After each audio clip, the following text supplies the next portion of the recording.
$2 billion production of bomber engines is doubling amid sanctions. The draconian economic sanctions against Russia have not stopped since the start of the year. On February 24, Putin issued an order for Russian troops to attack Ukraine. The world's leading nations reacted immediately at the first signal and began imposing economic sanctions against Russia on an almost monthly basis. Access to Western technology was cut off, sources said. No more American, Taiwanese and South Korean chips, semiconductors, integrated circuits and such. No more shipping of structural components for engines, weapons systems, scientific developments. But since the beginning of the war, the Russian defense industry has continued to produce military equipment.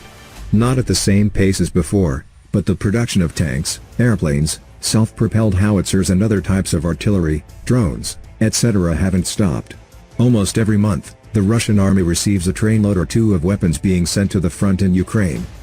And amidst all these economic sanctions, while you would expect the arms industry to rage, it continues to thrive, as it were, in its own universe, where economic sanctions are not reaching it, as the West would have it.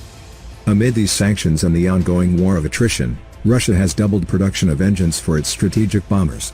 This was announced on November 16 by the state corporation Rostec. The Samara company UEC-Kuznetsov launched new production facilities with a total area of 11,000 square meters and an investment of more than $6.6 billion. 12 new facilities have been integrated to date, said Rostec in a press release. 9 more are currently under construction, the company added.